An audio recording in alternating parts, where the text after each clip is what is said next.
Hey, my gorgeous people, welcome back to my channel, The Gorgeous Girl. I hope you all are doing great. So, here is my the most awaited grand wedding.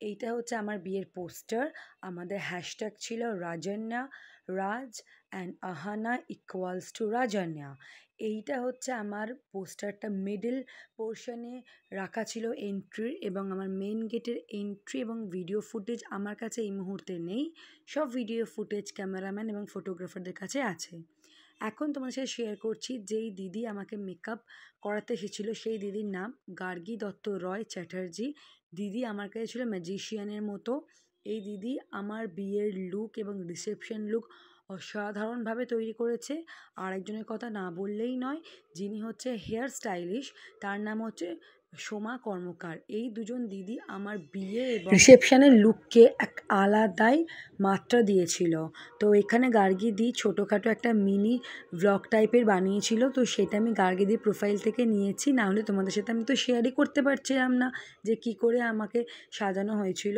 So দেখো মেকিংটা কেমন লাগছে তো আমি খুব happy দিদির কলকা দিদির makeup sense everything নিয়ে আমি শুধু দিদিকে বলছিলাম দিদি আমার স্কিন টোনটা তুমি ঠিক রেখো বা আদারওয়াইজ তুমি যা করবে আমি তাই মেনে নেবো শুধুমাত্র আমার বেস মেকআপটা নর্মাল রেখো বিকজ আমার যেহেতু ডাস্কি স্কিন টোন তো সেক্ষেত্রে আমার স্কিন টোনটা চেঞ্জ করো না আদারওয়াইজ আমি ব্রাইট আর আমি সেদিনকে হাইলাইট তো আমাকে একদম মনের মতন করে সাজিও তো দিদি তাই করিয়েছে অ্যান্ড এইটা চলে এসছে আমার বিয়ের লোকেশন যেখানে আমার বাবা বিয়ে বাড়িটা ভাড়া নিয়েছিল আমাদের বিয়ে বাড়ি এবং মাঠ দুটোই ভাড়া নেওয়া হয়েছিল এবং আমি এবং আমার বিয়ে হয়েছিল মাঠে এবং খাওয়া দাওয়া হয়েছিল বিয়েবাড়ির ঘরের মধ্যে তো কেমন লাগছে প্যান্ডেলটা অবশ্যই জানাও এবং এটা দেখে নাও মাই সিনেম্যাটিক শট খুবই দুঃখিত তোমাদের কাছে বিকজ সিনেম্যাটিক শটে আমি কোনো মিউজিক দিইনি বিকজ মিউজিক দিলেই কপিরাইট আসবে এবং এই ভিডিওটা সেম আমি ফেসবুকে পোস্ট করতে পারবো না কারণ ইউটিউবের ভিডিও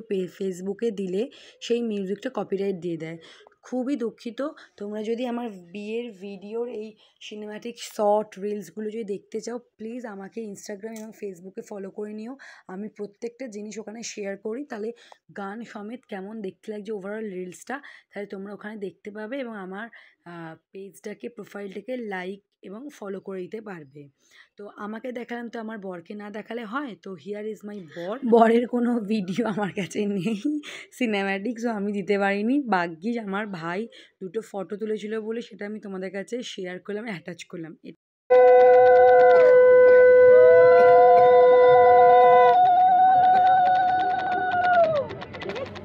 বাবা দেখো আশীর্বাদ করছে তো তারপর বিয়ে করতে নেমে গেছে এটা আমার বড় মাইমা যিনি আমার বরকে বরণ করছে আর আমার বর লুকিয়ে লুকিয়ে কার দিকে দেখছে জানো অবভিয়াসলি আমার দিকে দেখছিল বিকজ আমার ওখানে শ্যুট চলছিল তো ওখানে দাঁড়িয়ে দাঁড়িয়ে আগে থেকে ও নিজে একা একা শুভদৃষ্টি করে ফেলেছে বাট আমি যতটা চেষ্টা করেছি অ্যাভয়েড করার চেষ্টা করেছি যে না পান পাতা সরিয়ে একবারে মুখটা দেখবো ওটাই যেহেতু বিয়ের নিয়ম সো যাই হোক এখনকার দিনে এসবই চলে তো এখানে বাবা দেখো দানের মনে হয় জিনিসপত্র দিচ্ছে আমার যতটা মনে হচ্ছে এরপর আমাদের দেখো সামনাসামনি যে শুভদৃষ্টি ও মালা বদল হয় সেইটার ফুটেজ এটা ছাউনি নাড়া ফুল দুজন দুজনকে শোকাতে হয় তারপর মালা বদল হচ্ছে ফার্স্টে ও মালাটা পরাবে তারপর আমি পরাবো এরমভাবে টোটাল 3বার হয়েছিল আমি বারবার ক্যামেরার দিকে তাকাচ্ছিলাম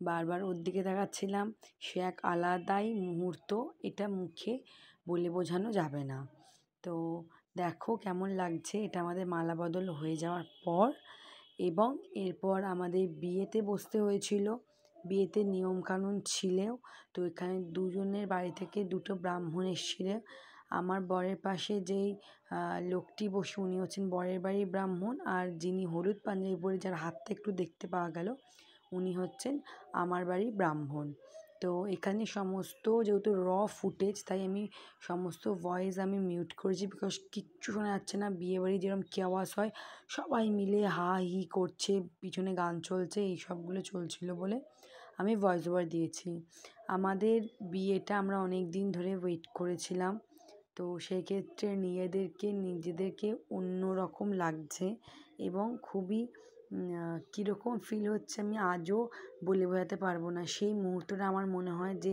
আরেকবার এখন বিয়ে করলে ভালো হয়, কারণ ওই মুহূর্ত একবারই আসে, ওই ফিলটা একবারই আসে, আর ওই মুহূর্তগুলো যেন নিমেষের মধ্যে কেটে যায়। মানে এই সাজলাম, এই ফটোশ্যুট করলাম, আর এই বিয়েতে বসে বিয়ে হয়ে গেল। How is it possible? মানে এই অত ভালো জিনিস বেশিক্ষণ থাকে না। সেরকমই ভালো যে মুহূর্তগুলো বিয়ের নিমেষের মধ্যে শেষ হয়ে যায়।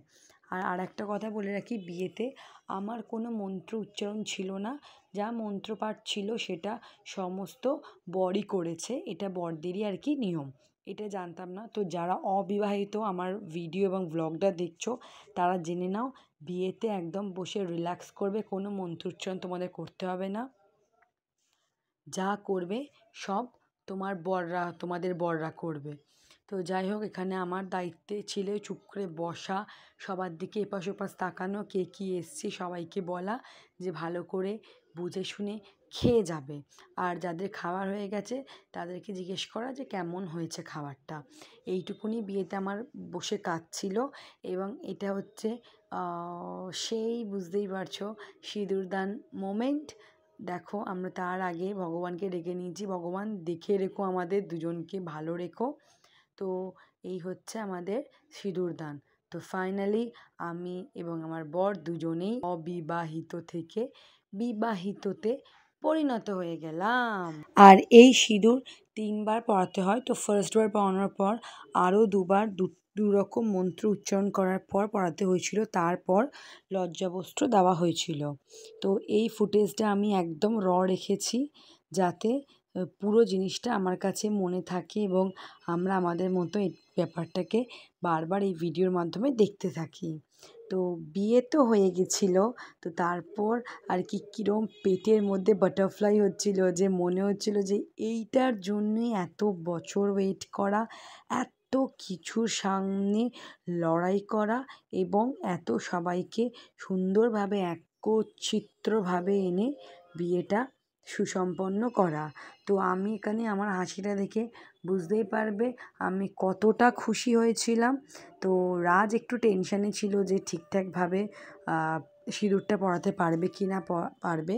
তো আমি বলবো the best best best the best ever husband he is.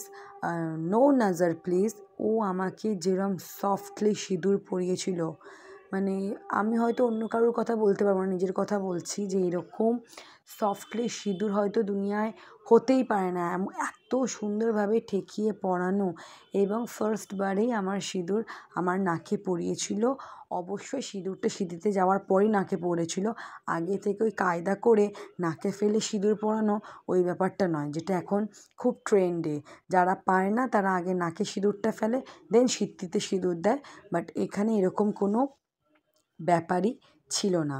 এখানে মানে দেখতে পাচ্ছ আমার সামনে ক্যামেরাম্যান এবার আমার কোলে উঠে চলে আসবে। মানে সিঁদুরদানের ফটোশ্যুট এতই ওদের কাছে ইম্পর্টেন্ট, পুরো মানে আর একটু হলেই আমার কোলে বসে পড়বে, এরকম ব্যাপার। তো আমি বললাম, ভাই কী অবস্থা রে? তো বললো, না দিদি দাঁড়াও, এইটা আমাদের বেস্ট মোমেন্ট, এইটা ক্যাপচার করবো না তো আর কি ক্যাপচার করবো বলো? বললাম ঠিক আছে, যা করবি সাবধানে কর, বুঝে শুনে কর। বিয়ের সিঁদুরদানের ফুটেজ যেন আমার ভালো চাই। বিয়ে সুসম্পন্ন হওয়ার পর এবার পেট পুজোর পালা। দেখো, আমার বিয়ের মেনু ছিল কড়াইশুঁটির কচুরি, আলুর দম, ফিশ ফ্রাই, তার সাথে পনির টিক্কা, পোলাও, মাটন, মিষ্টি এবং আইসক্রিম। তো সবাই খুব ভালোভাবে খেয়ে গেছে। তো এইটা সবথেকে hardest moment of my life, যে আমি আমার নিজের বাড়ি ছেড়ে, আমার বাবার বাড়ি ছেড়ে আমি চলে যাচ্ছি। মানে আমি বিশাল কেঁদেছি। বাট একটা মুহূর্তের জন্য আমার বাবা শক্ত হয়ে গেছে। আমার বাবা বেশি কাঁদেনি, তারপর কেঁদেছে, বাট সেই মুহূর্তে দাঁড়িয়ে আমার বাবা কাঁদেনি। মানে আমি বাবাকে জড়িয়ে ধরে হাউ হাউ করে কাঁদছিলাম, যে বাবাকে বলছিলাম তুমি রোজ কিন্তু আমার বাড়িতে আসবে দেখা করতে, এরকমভাবে বলছিলাম। কারণ আমার লাইফে মা বাবা দুজনে ইম্পর্টেন্ট। মা চলে যাওয়ার পর এখন বাবাইকেই আঁকড়ে ধরে বেঁচে থাকার জন্য আমি প্রস্তুত। তো সেই জন্য বাবাকে আমি কোনো রকম কষ্ট দিতে চাই না, এবং বাবাকে জড়িয়ে ধরে আমি যা কেঁদেছি, মানে আজও তোমাদের এই ভয়েসটা দিতে গিয়ে আমার গলা কেঁপে যাচ্ছে সেই মুহূর্তটার কথা ভেবে। তো যাই হোক, এটা শ্বশুরবাড়ি যাওয়ার পালা, এবং পরবর্তী ভিডিও আসতে চলেছে। ভিডিওটা ভালো লাগলে ভিডিওটা লাইক, কমেন্ট, শেয়ার করে দিও, চ্যানেলটিকে সাবস্ক্রাইব করে দিও।